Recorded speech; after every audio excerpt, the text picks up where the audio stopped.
এবং এই নকশাটার মাধ্যমে একজন নারীকে, সে হোক আপনার প্রেমিকা, সে হোক আপনার ভাবি, বা সে হোক হোক আপনার পছন্দের কোনো ব্যক্তি, তাকে আপনি মাত্র 3 দিনের মধ্যে বশীভূত করতে পারবেন। তো কিভাবে এই কাজটাকে করবেন পূর্ণাঙ্গ নিয়ম আমি বলে দিব। তো অবশ্যই ভিডিওটা টানা যাবে না। তো বিশেষ করে আরেকটা কথা বলি, এই বিদ্যাটার মাধ্যমে আপনারা শুধু মহিলা না, এই বিদ্যাটার মাধ্যমে আপনারা যে কোনো পুরুষকেও বশীভূত করতে পারবেন। এটা পুরুষদের ক্ষেত্রে প্রযোজ্য, কারণ বিশ্বাস ছাড়া এগুলা কাজ হবে না।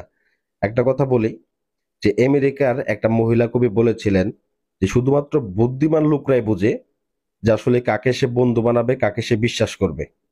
তো আসলে কাজ দেখলে আমরা আপনারা বুঝতে পারবেন যে আসলে কে কিভাবে কি ধরনের কাজগুলা করে।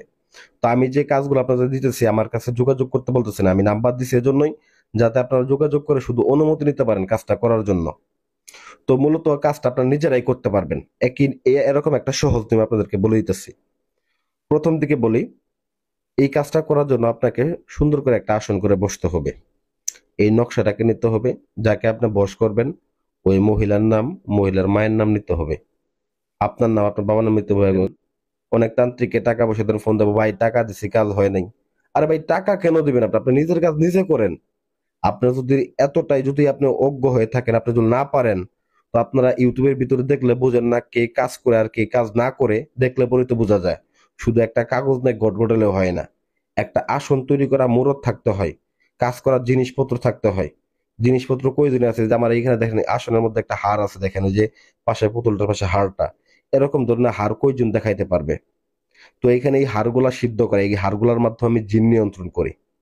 তো অতঃপর দেখেন আপনার যে কাজ সেটা হচ্ছে, এবং এই নকশাটাকে লিখবেন আপনারা এই শ্মশান ঘাটের কয়লা, শ্মশান ঘাটিতে মরা পড়ার পরে যে কয়লা অবশিষ্ট থাকে, সেই কয়লা নিয়ে আসবেন, নিয়ে এসে এই নকশাটা অঙ্কন করবেন।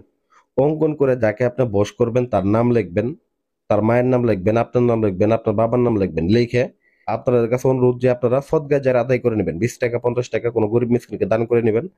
এবং কি আপনি যদি মুসলমান হয়ে থাকেন, এটা যেহেতু কুফুরি কাজ, আল্লাহ তাআলার কাছে মাপ চাই নেবেন, 2 রাকাত নফল নামাজ পড়ে যে আল্লাহ কুফুরি করতেছি, প্রয়োজনের স্বার্থে আল্লাহ মাফ করে দিও।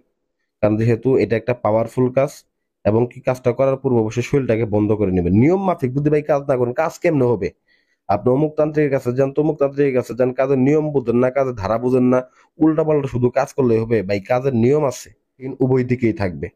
সবকিছু কিন্তু সহজভাবে নিলে সহজভাবে সবকিছু আসে না, একটু পরিশ্রম করতে হবে, কারণ এটা সাধারণ কোনো বিষয় না। দূর থেকে আপনি একটা মেয়েকে বশ করে আপনি তার সাথে সহবাস করতে পারবেন, তাকে আপনার বাধ্যগত করে রাখতে পারবেন। তো একটা কবরে পুঁতে দিবেন, দেখবেন 3 দিনের মধ্যে ওই ব্যক্তি যেখানে থাকুক আপনার প্রতি বশীভূত হবে, আপনার প্রতি বাধ্যগত হবে।